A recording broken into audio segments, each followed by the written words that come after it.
Welcome to Ride Review, your ultimate destination for everything EV. Today, we're diving into the world of Fat Tire Ebikes. These beasts are designed for all terrain and offer unparalleled stability and control. We'll be putting these bikes through a series of absurd tests to see which one truly stands out. Stay tuned to find out which Fat Tire e-bike takes the crown. Before we jump into the competition, let's meet our contenders.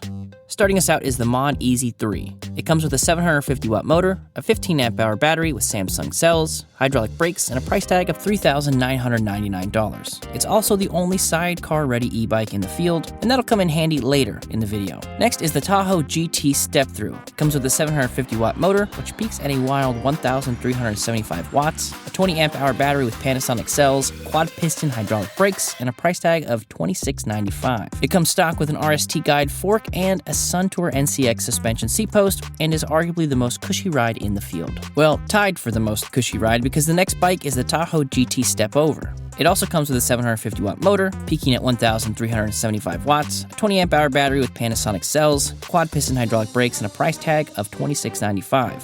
We'll throw it in here that it also has some nicely color-matched fenders. The fourth bike is the I'm a Big Sur. It has a 750-watt motor, a 15-amp-hour battery, large hydraulic brakes, and a price tag of $1,899. One of the standout features here is the torque sensor, which is by far the smoothest riding sensor of the pack. Next is the I'm a Big Sur Sport, which comes with a 750-watt motor, 15-amp-hour battery, large hydraulic brakes, and a price tag of $1,899. It's basically the Big Sur, but with a 20-inch wheel setup and BMX-style bars. Another 20-inch wheel e-bike, the Himaway C5 Ultra. It's the only full suspension setup in the field today and comes with a 750-watt motor, 20-amp-hour battery, hydraulic brakes, and a price tag of $2499. There's also a sport version available for just $1699. The ever-popular Aventon Adventure is next. It comes with a 750-watt motor, 15-amp-hour battery, and hydraulic brakes, and is currently priced at $1999. It comes in both step-over and step-through configurations. The X-Peak is Lectric's first foray into the larger off-road bike realm and comes with a 750-watt motor with M24 technology, a 14-amp-hour battery, hydraulic brakes, and a price tag of $1399. This is by far the most affordable e-bike in the field today, and not to give too much away, but this might just be the biggest bang for your buck when it comes to Fat Tire e-bikes.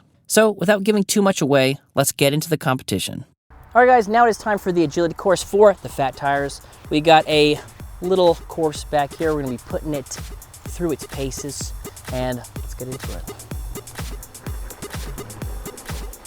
The course is a mixture of quick ups and downs, tight turns, straightaways, a jump or two, a few inclines, and some loose dirt in several places. This is a fairly extreme course for some of these bikes, but we're putting theory aside and throwing caution to the wind solely for your entertainment. The Tahoe Step-Through was the first to brave the course, coming in at 1 minute 4 seconds. The larger wheelbase and overall design aren't really conducive to this type of terrain, so we weren't too surprised. Now, most of you won't be taking it on a trail like this, so we can't knock it for venturing off the beaten path it was intended for. The Mod Easy 3 was next, finishing with a time of 1 minute and 3.81 seconds. Again, not designed for off-road use, but if you do have a small MTB park between you and the office, it's nice to know that while it is a bit slower, it did handle itself really well when it wasn't connected to the sidecar.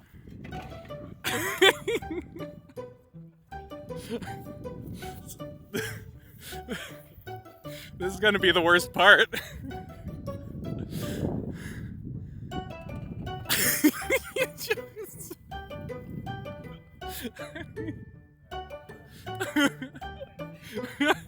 Help!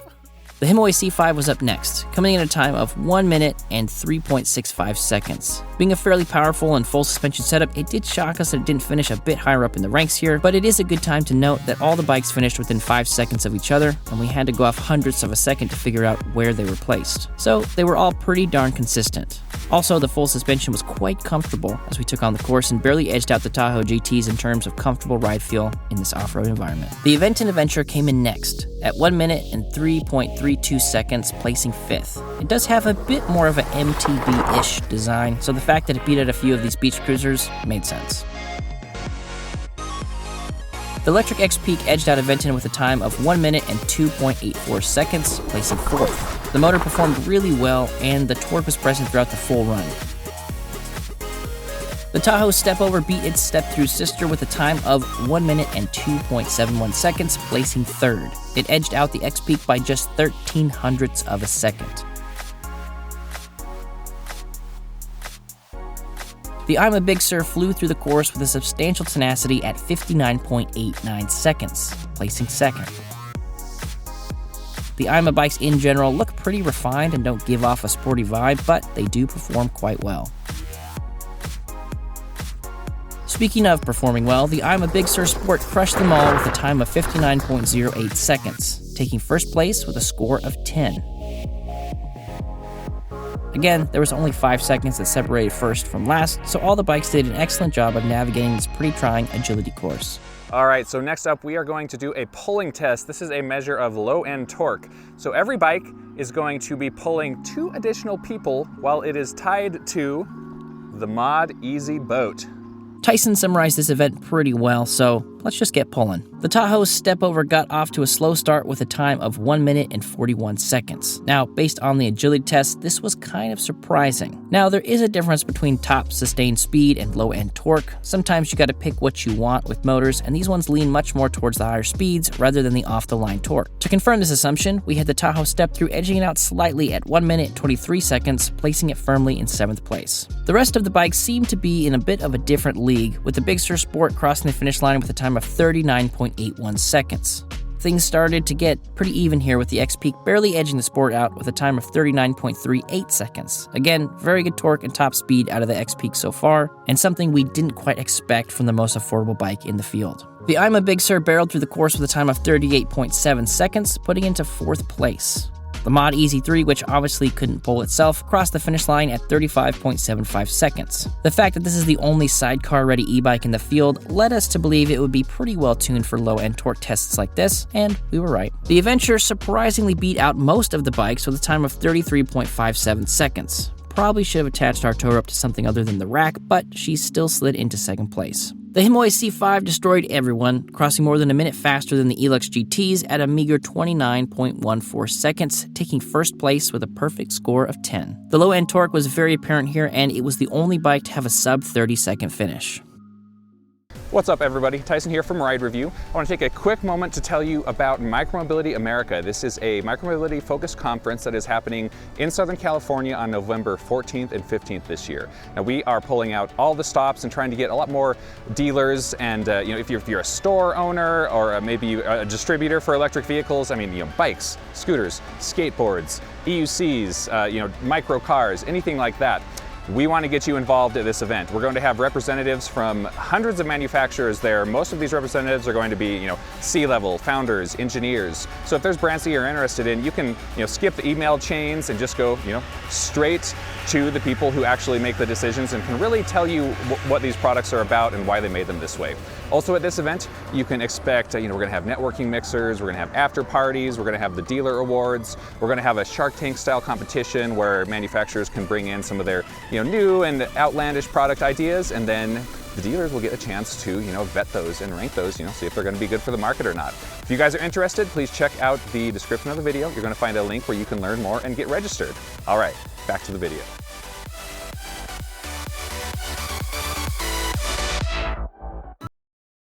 Have you ever been out for a bike ride with an egg and a spoon, but you still need to ride? Well, then this is the egg test you've been waiting for. Now, as a spoiler alert here, none of the bikes were able to get the egg across the finish line unscathed, but I never skip out on a chance to see Tyson destroying perfectly good produce. So, let's get cracking.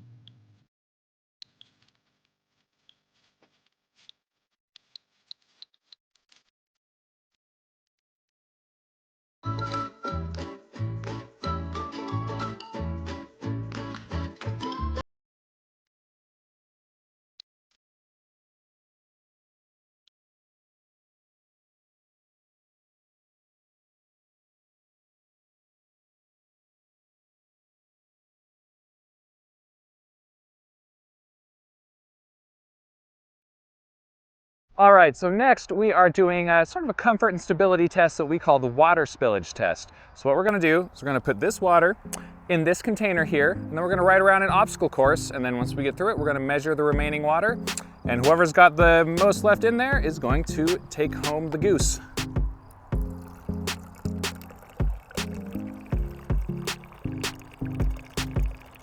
It's gonna take a long time. The parameters of the contest are simple. Each bike will be starting out with 800 milliliters of water, and we'll measure how much they have at the end of the course. Huge caveat here before we dive into this one, we were really gunning the throttles here, and of all the tests we conducted for these Fat Tire bikes, this is probably the only one that could be described as a torture test, so let's dive into it. The Tahoe step-through lost most of its water, only having 45 milliliters of water left over. The larger wheelbase was not helpful with all the terrain navigation and left it high and dry in last place. The I'm a Big Sur did better, but not great, only keeping 60 milliliters of water of its original 800 milliliters. The front suspension and larger off-road rated tires didn't help it too much here. The Mod EZ3 lost most of its water as well, but edged out the previous bikes by a fair bit with 75 milliliters of water remaining, placing it firmly in 5th. Again, for some of these bikes, this is not the typical terrain it will see in its lifetime, but it's nice to know that if you have an off-road section of your ride, these bikes can handle it, though some might be easier on the wrists. The Tahoe Stepover and Adventure did fairly well, considering the scores so far, and had 90 milliliters of water left, placing them both in 4th place. The Big Sur Sport was one of the best contestants with 105 milliliters of water remaining. Based on the Big Sur's performance, and the fact that science tells us 20-inch wheels should be a bit more of a jostled ride, this was pretty surprising. The X-Peak came in 2nd, with a great showing and 115 milliliters of water remaining. The front suspension put in some serious work and helped the electric X-Peak up to the podium, taking home 2nd place.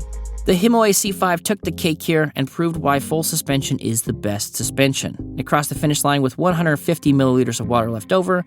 That's a third of a water bottle right there, taking 1st place with a perfect score of 10.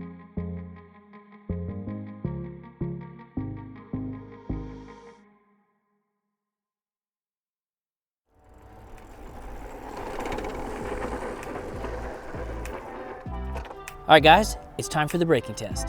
Each bike will be tested on its ability to come to a quick and safe stop. Since these Fat Tire bikes are going to need to hold their own in an off-road environment, we tested the braking in such an environment. Now to be fair, the Tahoes have a very street-centric tread and probably would have fared much better if the braking competition had been done on the road, but this is a good showcase for the importance of off-road tread for bikes that are expected to do some off-roading. The Ebikes bikes aren't designed for that, so the results made sense here. The step-through and step-over came in last with distances of 30 feet and 27 feet respectively. The X-Peak was barely behind the pack with a reasonable stopping distance of 25 feet, placing 3rd with a score of 8. The Mod EZ3, Big Sur Sport, and Adventure all tied for joint 2nd, with average stopping distances of just 24 feet.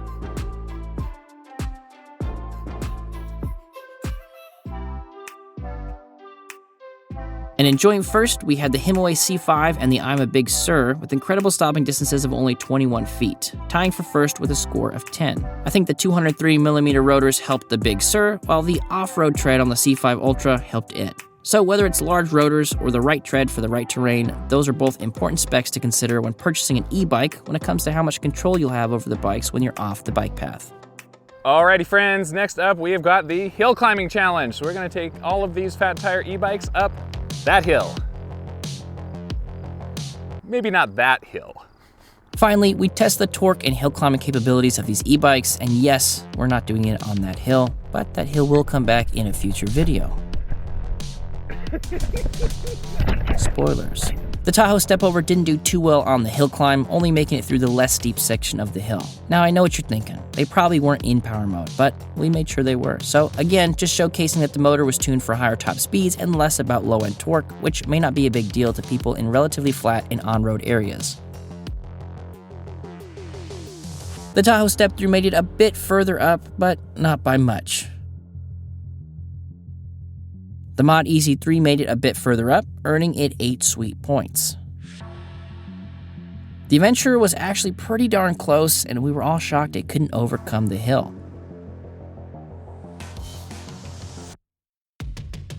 Another shock was the Himalaya C5 not making it up the hill. With its powerful motor and low-end torque already being proved to be pretty spot on, it blew our minds that it came up short here.